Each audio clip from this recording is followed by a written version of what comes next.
Set করেন যা দাও বিশেষভাবে আল্লাহ সব মুসলিমদের প্রবন্ধ পৌঁছে দাও বার্ষিকী রব্বিল আলামিন বাহকিলা রহমত তুমি নাজিল করে দাও সুবহান।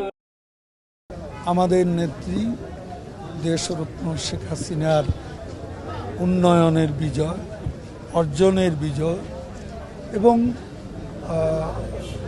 সেলিনা হায়াৎ আইভি আমাদের ক্যান্ডিডেট, তার জনপ্রিয়তার বিজয়। নারায়ণগঞ্জে যে নির্বাচন হলো এটা একটা মডেল নির্বাচন এবং এই নির্বাচনের পথ ধরে আগামী নির্বাচনও আমরা এভাবেই নির্বাচন করতে চাই।